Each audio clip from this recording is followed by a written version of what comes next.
ഇന്നത്തെ ഇഫ്താർ സ്പെഷ്യല് പഴംപൊരിയും ബ്രെഡും ആണ് കേട്ടോ. അപ്പോൾ അതെങ്ങനെയാണെന്ന് നോക്കാം. എല്ലാവർക്കും അറിയണതാണ്. എന്നാലും ഇതേപോലെ ഒന്ന് റെസിപ്പി ഒന്ന് ചെയ്ത് നോക്കിട്ടാ. അസ്സലാമു അലൈക്കും. അപ്പോൾ അതിലേക്ക് ഒരു ബൗള് മൈദപ്പൊടി എടുത്തിട്ടുണ്ട്. അതേ അളവിൽ തന്നെ അരിപ്പൊടി എടുത്തിട്ടുണ്ട്. അതുപോലെ തന്നെ മഞ്ഞൾപ്പൊടി, ഉപ്പ്.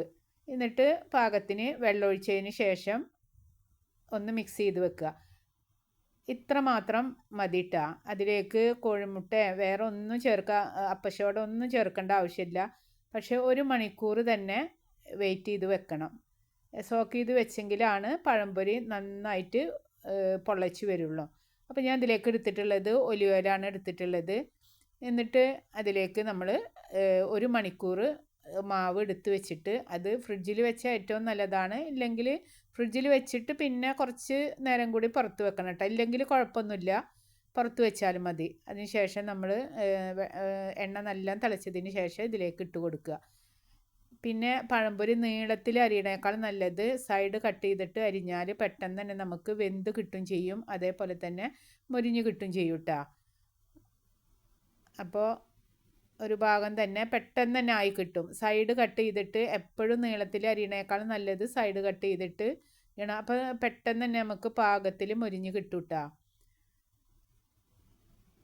ഇതുപോലെ നിങ്ങൾ ചെയ്ത് നോക്കട്ടോ. ചെറുതായി സൈഡ് കട്ടാക്കിയിട്ട് പഴംപൊരി പൊരിച്ചാൽ നല്ല ടേസ്റ്റാണ്. നമുക്ക് കഴിക്കാനും അതേപോലെ തന്നെ ഈ പഴംപൊരിയും ബീഫ് കറിയും ഇതേപോലെ ഒന്ന് നിങ്ങൾ ചെയ്ത് ബീഫ് കറി അടിപൊളിയാണ് കേട്ടോ. പഴംപൊരിയിലേക്ക് പറയണത് കേട്ട പോലെ നമ്മൾ നോമ്പിന് ബീഫ് കറിയൊക്കെ ബാക്കി ഉണ്ടാവുമല്ലോ, വരട്ടി വെച്ചത്, അതിലേക്ക് പഴംപൊരി കുത്തിയിട്ടൊന്ന് കഴിച്ചു നോക്കിട്ടാ. നല്ല ടേസ്റ്റ് ഉണ്ട്. അപ്പോൾ പഴംപൊരി ഇവിടെ റെഡി ആയിട്ടുണ്ട്. ഇതേപോലെ ചെറുതായി തന്നെ അരിയാണ് വെച്ചെങ്കിൽ അടിപൊളിയാണ്. പിന്നെ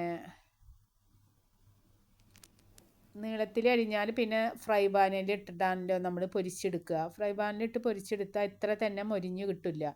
നേരെ മറിച്ച് ഇതേപോലെ ചീനച്ചട്ടിയിൽ ചെറിയ കഷ്ണങ്ങളാക്കി പൊരിച്ചെടുക്കുകയാണെന്ന് വെച്ചെങ്കിൽ പെട്ടെന്ന് തന്നെ മൊരിഞ്ഞ് കിട്ടും. പിന്നെ അതേപോലെ തന്നെ കോഴിമുട്ടയും അപ്പസോഡ ഒന്നും കൂട്ടേണ്ട ആവശ്യമില്ല കേട്ടോ. അപ്പസോഡയും കോഴിമുട്ടയുടെ ആവശ്യമൊന്നുമില്ല. 1 മണിക്കൂർ നമ്മൾ സോക്ക് ചെയ്ത് വെക്കുകയാണെന്ന് വെച്ചെങ്കിൽ പെട്ടെന്ന് തന്നെ ഇതേപോലെ നല്ല സോഫ്റ്റ് ആയിട്ട് തന്നെ പഴംപൊരി കിട്ടും. പിന്നെ കോഴിമുട്ടയും അപ്പസോഡ ഒക്കെ കൂട്ടുകയാണെന്ന് വെച്ചെങ്കിൽ പഴംപൊരി തണുത്ത് കഴിഞ്ഞാൽ കഴിക്കാൻ ഒരു ടേസ്റ്റ് ഉണ്ടാവില്ല. ഇതാണ് അരിപ്പൊടി മൈദയും മാത്രമാണ് വെച്ചെങ്കിൽ നമുക്ക് കുറച്ച് കഴിഞ്ഞാലും തണുത്താലും കഴിക്കാൻ നല്ല ടേസ്റ്റാണ് പഴംപൊരി.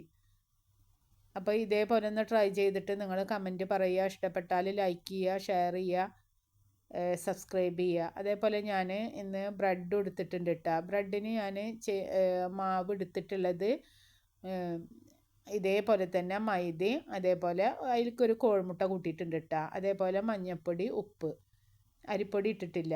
കോഴിമുട്ടയും മൈദപ്പൊടിയും മഞ്ഞൾപ്പൊടി, ഉപ്പ് ഇട്ടിട്ട് നന്നായിട്ട് അടിച്ചതിന് ശേഷം ഒരു 10 മിനിറ്റൊക്കെ സോക്ക് ചെയ്ത് വെച്ചിട്ട് അതിൽ ബ്രെഡ് മുക്കിയിട്ട് പൊരിച്ചാൽ ആ ബ്രെഡ് കഴിക്കാനും നല്ല ടേസ്റ്റ് തന്നെയാണ് കേട്ടോ. അപ്പം നമ്മുടെ പഴംപൊരിയൊക്കെ ഇവിടെ റെഡി ആയിട്ടുണ്ട്. അപ്പം ഇന്നത്തെ ഇഫ്താർ സ്പെഷ്യൽ ഞങ്ങൾക്ക് പഴംപൊരിയും ബ്രെഡും ആയിരുന്നു. ഉണ്ടല്ലേ, ഇതേപോലെ ചെറുതായിട്ട് തന്നെ സൈഡ് കട്ട് ചെയ്തിട്ട് പഴം പൊരിച്ചെടുക്കുക വെച്ചെങ്കിൽ നന്നായിട്ട് തന്നെ ഉണ്ടല്ലേ. അപ്പോൾ അടിപൊളിയായിട്ടുള്ള പഴംപൊരി കിട്ടിയിട്ടുണ്ട്. അപ്പോൾ നിങ്ങൾ ഇതുപോലെ ഒന്ന് ചെയ്ത് നോക്കിട്ടാ. അതേപോലെ തന്നെ ബ്രെഡിൻ്റെ റെസിപ്പി ഞാൻ ഇതിലിട്ടിട്ടുണ്ട്. അത് നിങ്ങളൊന്ന് കണ്ടു നോക്കിട്ടാ.